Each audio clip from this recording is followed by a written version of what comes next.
Έχετε αναρωτηθεί ποτέ από πού πηγάζει το φως που φωτίζει την Ευρώπη? Λοιπόν, αφήστε με να σας δείξω.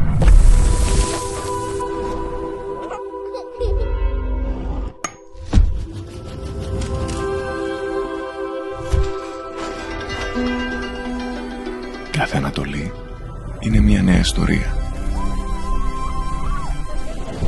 Ένα νέο συναίσθημα. Ένας καινούριος λόγος για να είσαι εδώ. Αμέτρητες εμπειρίες, γεννημένες κάτω από τις ακτίνες του ήλιου. Η θάλασσα λαμπυρίζει στο χρυσαφένιο φως του πρωινού. Η άμμος ψιθυρίζει κάτω από τα πόδια σου. Τα πιο γαλήνια και κρυστάλλινα νερά της Μεσογείου σε περιμένουν να τα ανακαλύψεις. Εδώ η ζωή είναι γιορτή.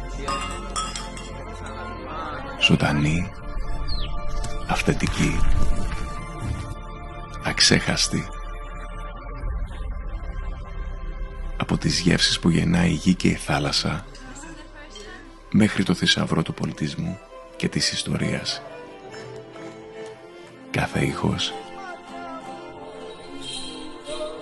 κάθε γεύση, κάθε άγγιγμα, μια γιορτή αισθήσεων που γεννιέται εδώ κάθε μέρα. Αυτή είναι η Ριβιέρα του Πρωταρά. Ένας τόπος όπου τα πρωινά δεν τελειώνουν ποτέ. Εδώ που ο ήλιος ανατέλει πρώτος στην Ευρώπη. Υπάρχουν λόγοι για να είσαι εδώ κάθε μέρα.